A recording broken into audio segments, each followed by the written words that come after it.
Hey everyone, I'm Sarah, a 25-year-old graphic designer hustling to make it in the bustling city of Chicago.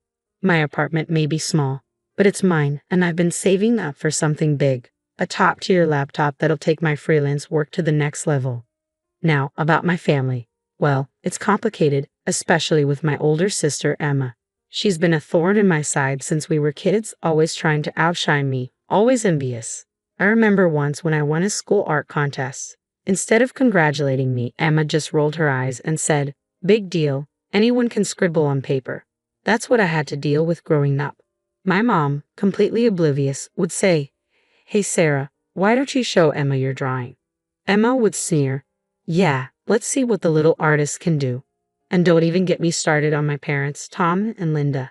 They might as well have had an Emma fan club sign on the door. It was always Emma this, Emma that, while I was busting my butt and feeling invisible. Despite all that, I kept grinding. I earned a scholarship to art school while Emma was still figuring out what she wanted to do. When I told her the news, she snarked, "They must be desperate for students." I didn't let it get to me, though. Fast forward to now, I have finally saved enough for the laptop of my dreams. A sleek $3,000 MacBook Pro packed with all the power I need for my design work.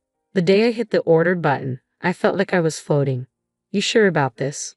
my best friend Mike asked. "This is my moment, Mike. I've earned it," I told him. On my birthday, my family came over for a small celebration. Mom and Dad brought a cake, and even Emma showed up. "Happy birthday, sis," she said, handing me an envelope with a $100 gift card inside, grinning like she'd given me the world. "Wow, thanks, Emma," I said, keeping it polite.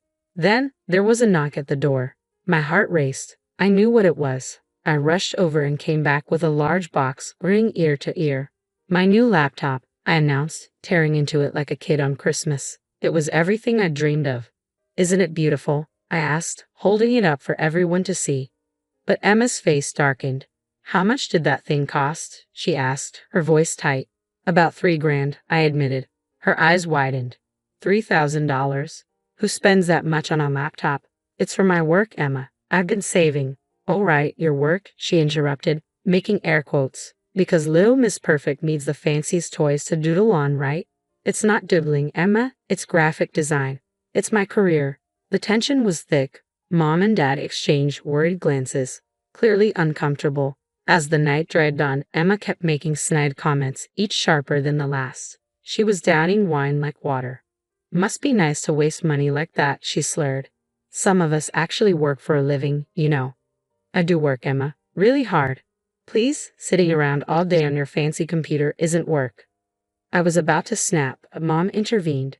"Girls, it's Sarah's birthday. Let's try to get along." Finally, as the night wound down, I walked Mom and Dad to the door. "Thanks for coming, and for the cake," I said. "Of course, sweetie. Happy birthday," Mom said, giving me a hug.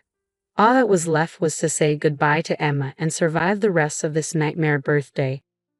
But when I turned around, Emma wasn't in the living room anymore.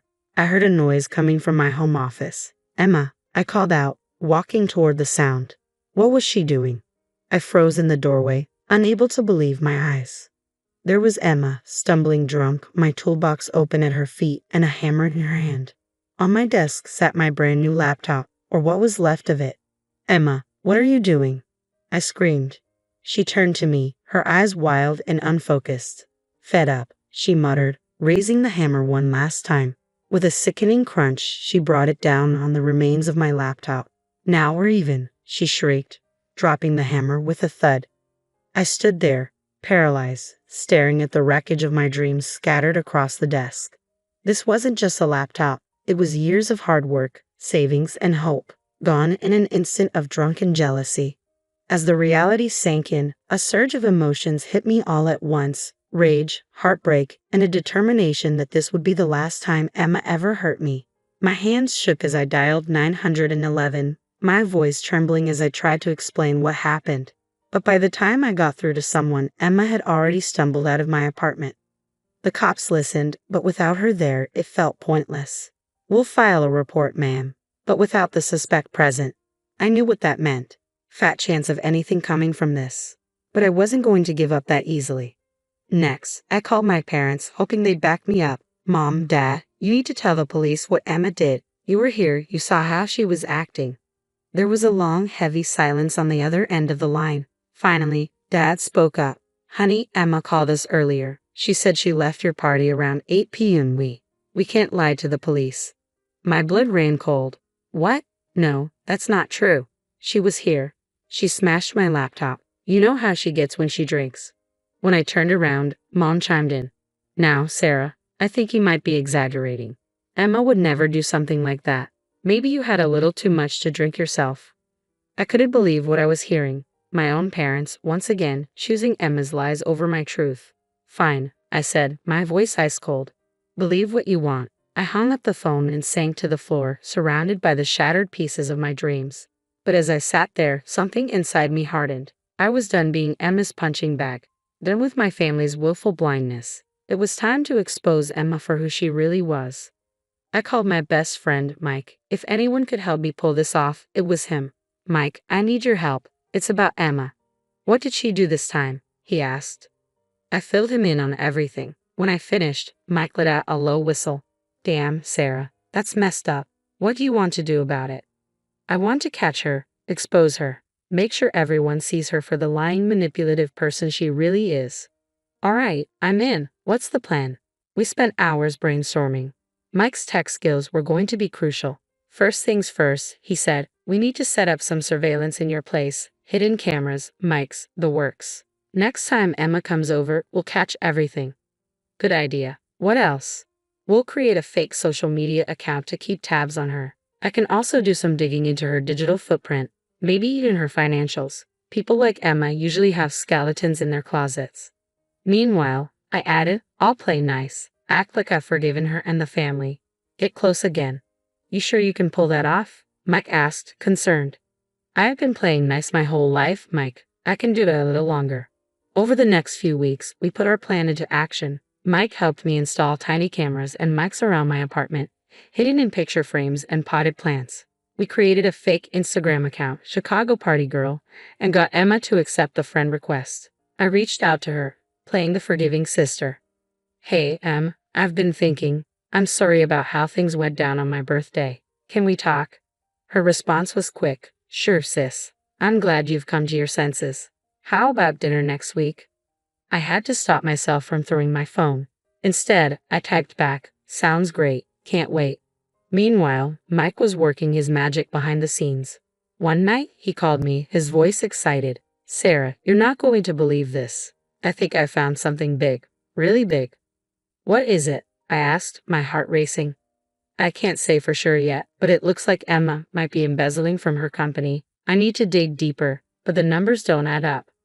I felt a mix of shock and vindication. This was it. This was how we were going to bring Emma down. As I prepared for our dinner, I couldn't help but feel a twinge of sadness. How had it come to this? My own sister, my own family, but I pushed those feelings aside. Emma had made her choices, and now it was time for her to face the consequences. When Emma arrived at my place, I played the part of the forgiving sister. As she walked in, I felt the hidden cameras watching, ready to capture everything. Thanks for coming, Em. I really want us to move past this. Of course, sis. Water under the bridge, right? We chatted, and I carefully steered the conversation toward my work.